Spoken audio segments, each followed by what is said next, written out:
മധ്യ തിരുവിതാംകൂറിലെ പ്രശസ്ത ക്രൈസ്തവ തീർത്ഥാടന കേന്ദ്രമായ ചേർപ്പുങ്കൽ മാർസ്ലീവ ഫൊറോന പള്ളിയിൽ കവർച്ച. വെള്ളിയാഴ്ച പുലർച്ചെ 1:30 ദേവാലയത്തിന്റെ മുൻഭാഗത്തെ ഗ്രില്ല് തകർത്ത് കവർച്ച നടന്നിരിക്കുന്നത്.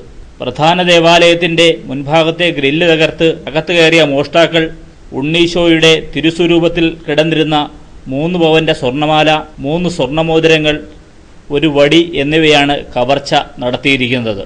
വെള്ളിയാഴ്ച പുലർച്ചെ 4:30 വിശ്വാസികളും പള്ളി അധികൃതരും മോഷണ വിവരം അറിയുന്നത്. പുലർച്ചെ 5:30 നടക്കുന്ന വിശുദ്ധ കുർബാനയിൽ സംബന്ധിക്കാനെത്തിയ വിശ്വാസികളാണ് കവർച്ച നടന്ന വിവരം അറിയുന്നത്. മോഷണ വിവരം അറിഞ്ഞതിനെ തുടർന്ന് Kottayam SP MP Dinesh, Pala DYSP Biju K Stephen എന്നിവരുടെ നേതൃത്വത്തിൽ വൻ പോലീസ് സന്നാഹം സ്ഥലത്തെത്തി പരിശോധനകൾ ആരംഭിച്ചു. വിരലടയാള വിദഗ്ധരും സയന്റിഫിക് എക്സ്പേർട്സുമടക്കം വിദഗ്ധ സംഘമാണ് പോലീസിനോടൊപ്പം ഉണ്ടായിരുന്നത്. ദേവാലയത്തിന്റെ സുരക്ഷയ്ക്കായി സ്ഥാപിച്ചിരുന്ന CCTVയിൽ മോഷ്ടാവിന്റെ ദൃശ്യങ്ങൾ പതിഞ്ഞിട്ടില്ല. എന്നാൽ ഉണ്ണീശോയുടെ തിരുസ്വരൂപത്തിൽ നിന്നും മാല ഊരിയെടുക്കുന്നതിന്റെയും വളകൾ ഊരിയെടുക്കുന്ന മോഷ്ടാവിന്റെ കൈ മാത്രം CCTVയിൽ ദൃശ്യമായിട്ടുണ്ട്.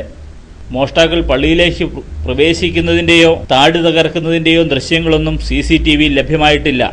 പള്ളിയും പരിസരവും കൃത്യമായി അറിയുന്ന പരിചയമുള്ള ആരെങ്കിലുമാകാം കവർച്ചയ്ക്ക് പിന്നിലെന്നാണ് ഇത് സൂചിപ്പിക്കുന്നതെന്ന് പോലീസ് കരുതുന്നു. ചേർപ്പുങ്കൽ മാർസ്ലീവ പള്ളിയിലെ മോഷണ വിവരമറിഞ്ഞ് ആഭ്യന്തരമന്ത്രി തിരുവഞ്ചൂർ രാധാകൃഷ്ണൻ പള്ളിയിലെത്തി സംഭവസ്ഥലം സന്ദർശിക്കുകയുണ്ടായി. പാലാ DYSPയുടെ നേതൃത്വത്തിലുള്ള പ്രത്യേക സംഘം തന്നെ അന്വേഷണത്തിന് നേതൃത്വം നൽകുമെന്ന് സ്ഥലത്തെത്തിയ ആഭ്യന്തരമന്ത്രി തിരുവഞ്ചൂർ രാധാകൃഷ്ണൻ മാധ്യമങ്ങളോട് പറഞ്ഞു. സംസ്ഥാനത്തിനകത്തും പുറത്തുമുള്ള പള്ളി, ക്ഷേത്രങ്ങൾ എന്നിവയിലെ മോഷണങ്ങളുമായി ബന്ധപ്പെട്ട് ജയിലിന് പുറത്തിറങ്ങിയിട്ടുള്ള കവർച്ചക്കാരെ ചുറ്റിപ്പറ്റിയാണ് അന്വേഷണം പുരോഗമിക്കുന്നത്. മോഷണ വിവരമറിഞ്ഞ് 100 കണക്കിന് വിശ്വാസികളാണ് പള്ളിയിലേക്ക് എത്തിച്ചേർന്നത്.